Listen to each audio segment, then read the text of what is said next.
What's the time? What time is it?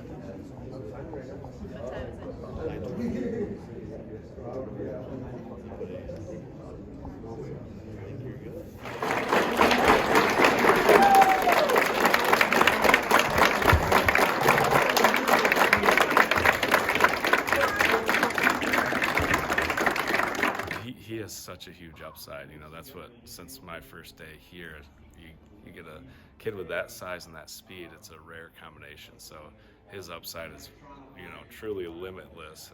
He's just got to really buy into the process and, buy into the coaching staff there, which he's got a really good relationship with already. And if he puts the work in, his upside and potential is huge. I'd say it was unbelievable when they offered. It was his first camp of the year. They did visit the school. The offensive coordinator did last year, February.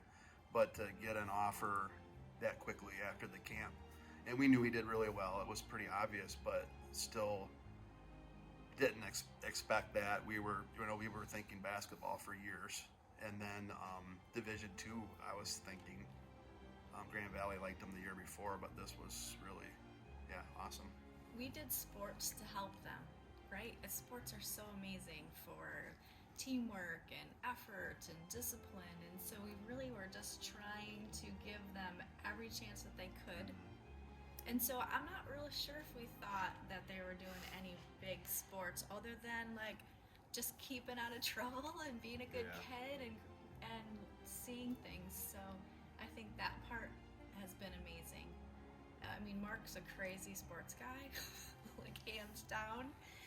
So it's kind of a beautiful thing that all that work also went to a scholarship, but it really was for his character development and to help him to be a good person. And so I think that's kind of that extra piece that the two of them have, because Mark spent tons and tons of time. I mean, we traveled as a family, but the in and out was Mark with the agility ladder, Mark with the dribbling drills, Mark with, bringing them. We had people at different places helping them with different moves, and I mean, that was all the two of them. So a lot of people in Muskegon have their hands in that. Yeah, lots of great people that have poured into Isaiah, lots of coaches throughout the years, and AAU people and AAU parents. And I designed and installed a half court in our front yard in a house we had in Big Rapids. It's been a pretty crazy ride. So I'm not the only one that said this or used this word, but unicorn. When you got a guy that's built like you, that can move like you. I mean, how gifted or blessed do you feel just to have those gifts, I guess? Really blessed.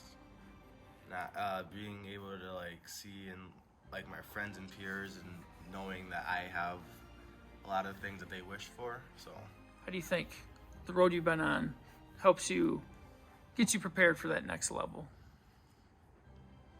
Definitely think that coming here in high school, relocating places, I'm not a huge fan of change, but I believe that with that, it helped me be okay with that. So I feel like going into college and with another change, kind of right around the same time that we've been here. So it's then I'm not used to it, but it's easier to do so. I saw your emotional hug, and it's that's a lot of years and a lot of things that you guys have been through together, and it just comes to this moment, feels like. I told Principal Thoman after, I got to make it through this now. I get emotional about it, but just adopting both these guys when, and how that all started, and it's just different than raising a kid on your own. I mean, I'm from birth, because we have those two. we have everything.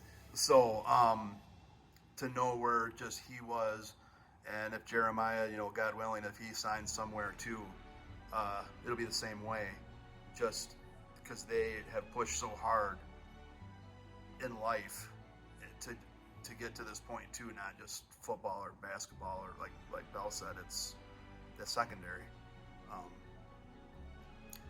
That's why it kind of capped it off, I think, when he gave me a hug, and then he didn't want to let me go, which is unusual for him with me. If that was his mom, that would be perfectly normal. Well, we really saw this as a calling from God to adopt kiddos, and adoption looks pretty on the outside, but it's all built on loss and trauma and lots of hurt. And so fighting through that and working through that and healing through that, it's a lot of work. Like, my kiddos have been through a lot, worked a lot, and so there's just so much more that people don't see. And so as gorgeous as it is on the outside, a lot of that hardship, like, that's a lot of hard work for my kids to do that. And so I think that's why, we get a little emotional, because it's like, this is not normal average. Like, you're changing generations of hurt and trauma and just hardship in one generation. And I tell my boys all the time, like, I'm here for you, I want to fight for you, but I know it's so much harder than I even know. And so I think that's a lot of it for us too, just thanking God that He has blessed the boys with what they had. Because when Isaiah was younger, he wasn't real a fan of how big and tall he was, because he'd rather not be seen or noticed. And so for a long time he's like, Mom, I don't like this body. And I'm like, God's got a plan, don't know what it is yet, but we'll figure it out. And I love that it's gotten to this point where he's like, yep, I'm 6'8" and I'm good. And so I think even that progression of accepting who we are and what our journey and path and stuff has been really lovely to watch. A little painful to watch, because it's hard to watch your kids suffer, but just the tenacity and the strength of all of our kids, because I have a couple older siblings too that have really worked hard and really tried hard, and it's just really amazing.